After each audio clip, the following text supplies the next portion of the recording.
the show on the road. We have a single candidate, and I've already invited, he gave a question, and it's out there.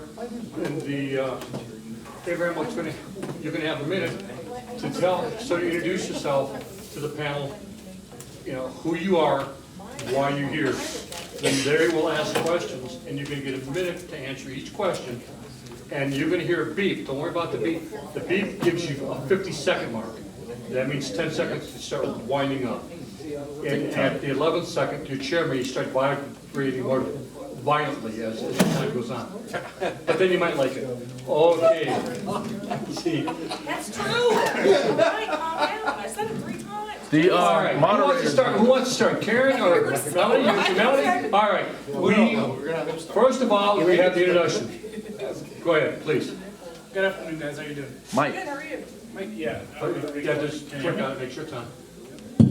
There you go. Good afternoon. For those that don't know me, my name is Abraham Camejo.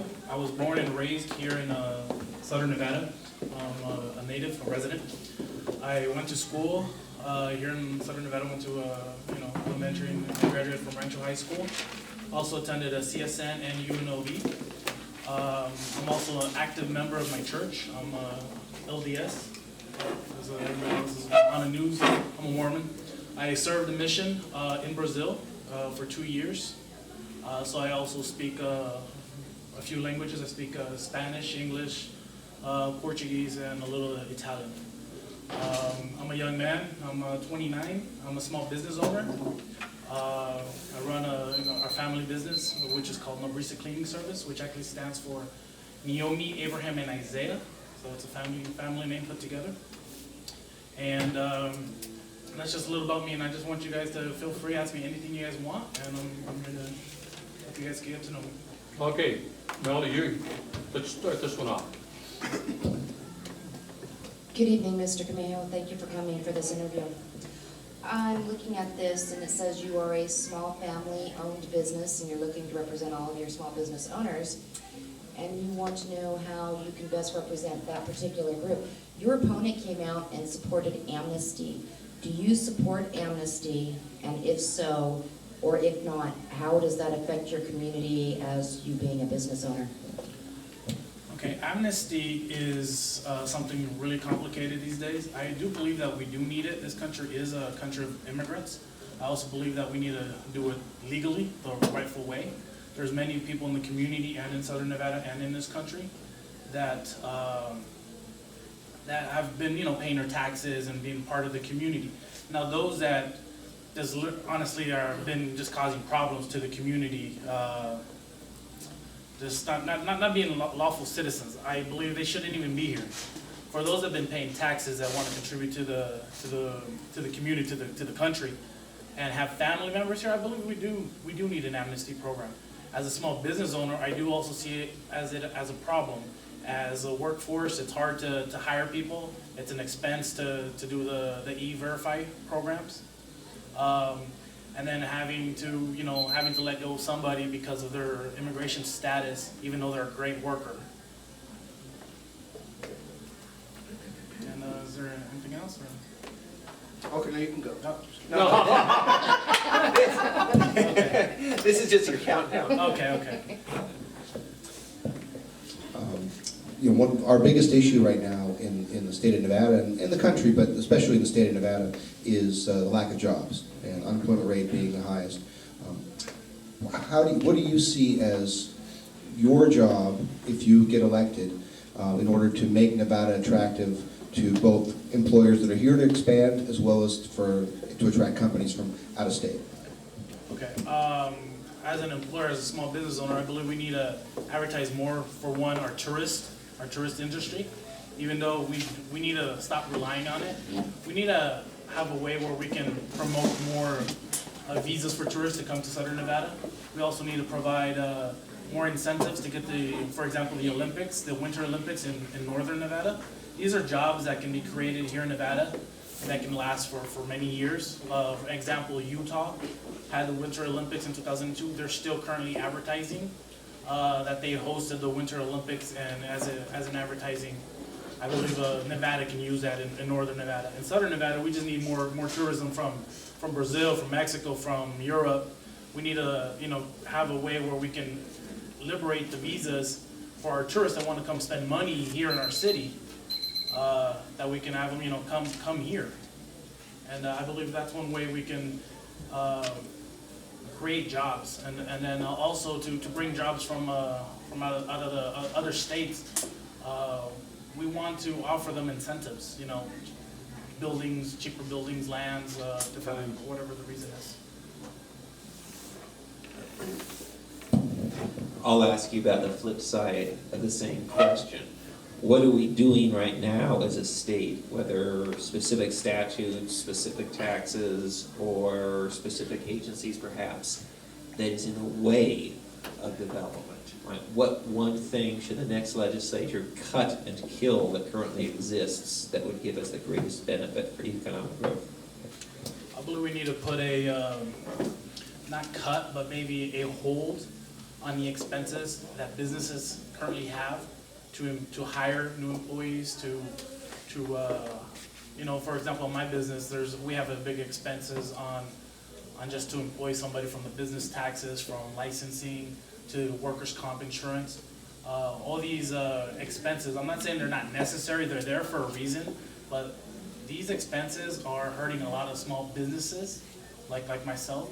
So I'm not saying to get rid of them, but maybe give us a break for a little bit where we can actually focus on buying new equipment, advertising, training our employees, and giving us an opportunity to hire new people. That's one thing I believe as a small business owner, and currently in my shoes, is to, not get rid of the taxes, all the big stuff, but just maybe give us a break for a little bit and let the economy, let the small business owners get back on their feet, where we can feel comfortable, and then we can, once we get business going again, we'll be gladly to continue paying everything that we have been paying. Well, first off, I want to thank you very much for coming in this evening. I know this is not sometimes the funnest thing to do, but I want to actually follow up on the question that Melanie asked you. So you said you were in favor of some type of amnesty program. If you're in favor of any kind of amnesty program, what does it say to those people that immigrated into the United States legally? I have a very good friend of mine that I've known for 3-4 years now. He happened to be born in Jamaica, okay? And he moved into the United States. He went through the legal process to become a legal citizen and then defended his country. Now, what does it say to an individual like that if you're willing to develop some kind of amnesty program for people who actually broke the law? All right, for those that break the law, we got to recognize that breaking the law is breaking the law. So there's got to be a fine. Now, we can't say we're going to deport everybody. There's just too many. Second of all, This happened twice already, right? there's a program that I'm in favor of, which is the DREAM Act, for those that contribute to the community, go to school, join the military for a certain period of time. They can work to become citizens. Now, those that do break the law, there's got to be a fine, because there's no way we can put everybody in jail or nothing, but there could be a fine. Whatever the fine amount would be, that would be disputed and argued. And it would be a good amount. How can we guarantee that they'd pay the fine? I mean, they're already lawbreakers, so why do you think that if they're in the country illegally and you assess some fine to them, how are you going to hold them accountable to pay that fine? I can make just one quick, simple idea would be, let's say there is an amnesty and everybody starts getting driver's license, for example. So when they go renew their driver's license, before they can get their driver's license, it's like a parking ticket, you gotta pay the fine. Yeah. So you can create different ways to bill them. I mean, they're here for a reason, it's to work, so. Were you going to sign the pledge? Yes, I don't have that. Okay, excellent.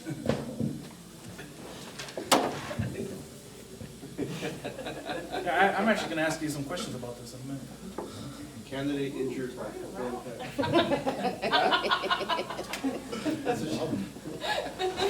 Y'all are so damn funny.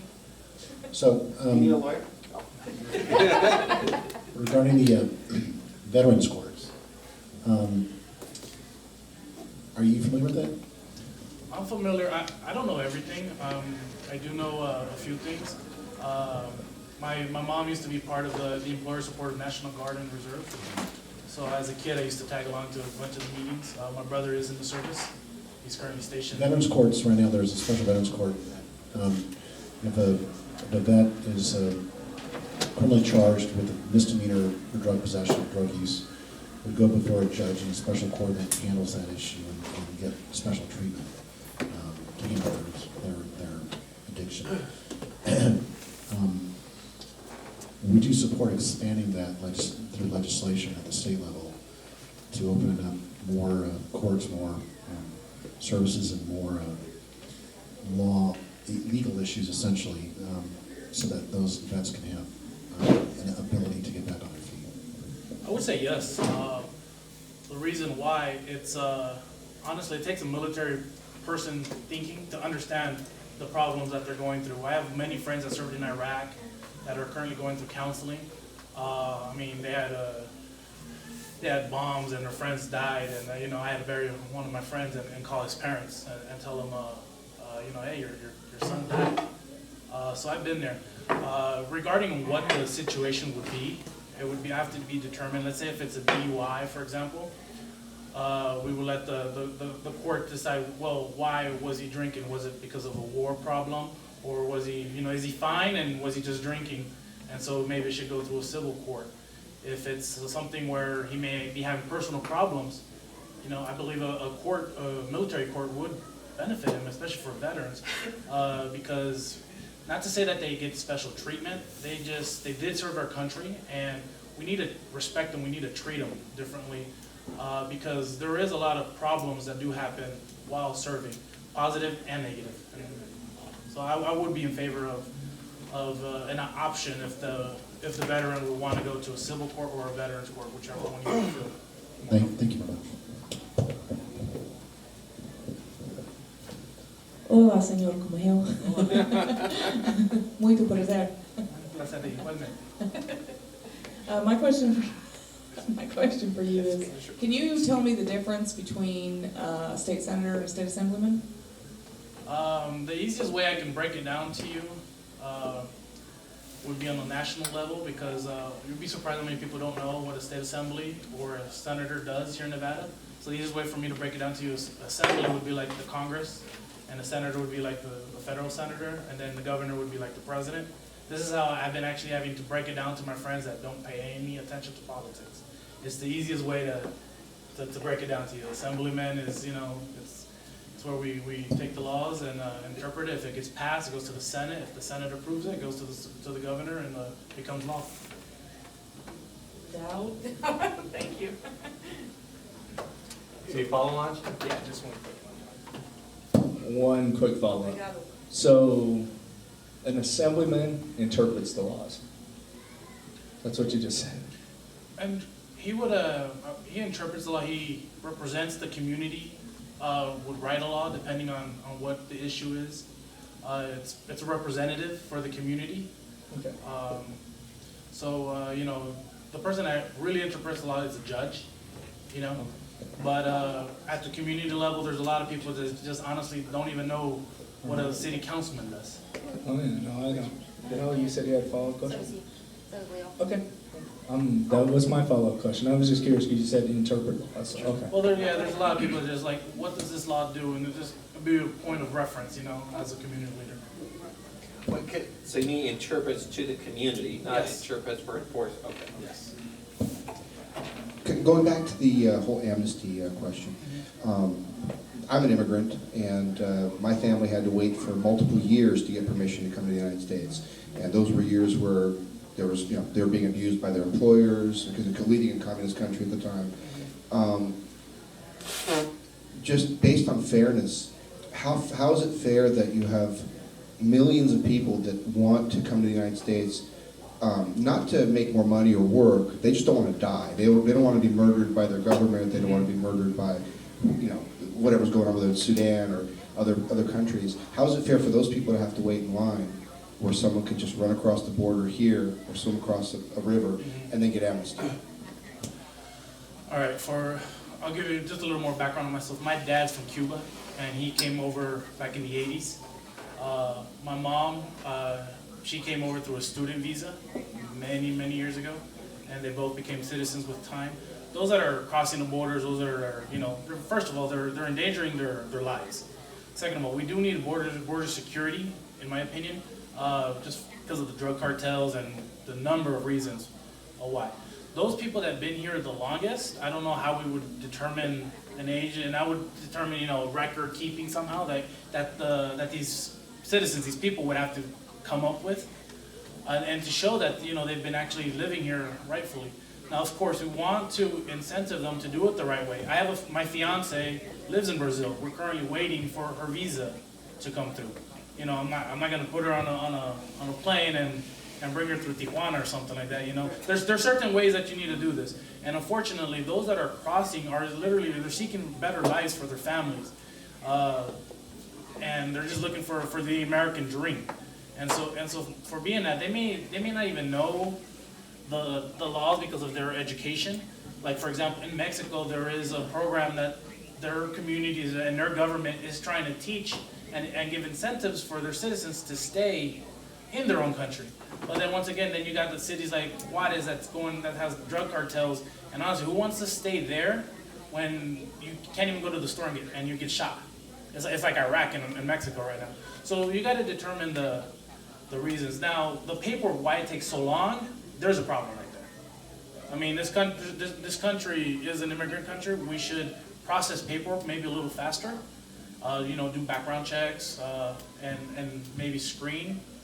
But also, we also got to consider that, for example, the Hispanic community does contribute a lot of money to the U.S. economy. And so we got to figure out how to tax that money for the benefit of America and for the state of Nevada.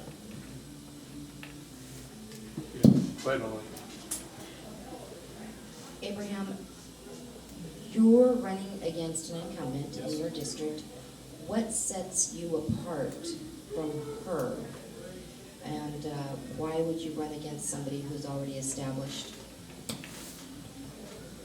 I'm running to represent my community where I grew up. I'm not running against my incumbent. The area was redrawn with the census 2010. So the area where she used to represent is completely new. So this is a fresh race. Second, I've actually been involved in the community since middle school, high school with Hispanic Student Union, HSU, student organizations at UNOB level. I've participated in Boy Scouts. I sponsored a small business owner community service cleanups. The last one we just did about 2 weeks ago was Skyline, Project Skyline. You can Google it. I sponsored the bags and stuff. So it's not that I've just come out of nowhere. I've actually been participating a lot longer than Lucy. The thing is, she ran while I was serving my mission in Brazil. And, I'm back. I was, doing my church stuff. I've been a member of the community for forever. And win or lose, I'm still here as a community leader, and I'm here to help, Southern Nevada. Community cleanup, would that be as in like graffiti, litter, what? Can you explain that? We did a community service 2 weeks ago. We did a graffiti cleanup, trash cleanup. We cleaned up a couple of homes that were vacant, that have been foreclosed. And foreclosed homes, you have people breaking in, so we went to go put up wood boards up. We worked together with other companies like Luna's Construction Cleanup. They donated the dump trucks, and we had about 200 students from middle school to high school to college students, and other members of the community come out on a Saturday at 8 in the morning, work till 2 o'clock in the afternoon, just to clean up the neighborhood right there by CSN. So these are the things I've been doing since I was a kid, and not because it gets on the news, it gets on the newspaper. It's simply because it's something I learned as a kid to serve one another. And when you're service to another, you're just happy, and that's what I do. Okay, we need to move on here pretty quick. Any other follow-ups? Do you think you've been treated fairly here at the assessment? Yes, I believe I have, and I would like to get to know everybody, and win or lose, I'm here, and I hope I make new friends. Great, thank We you. want to thank you for your time. Thank you so very much. much.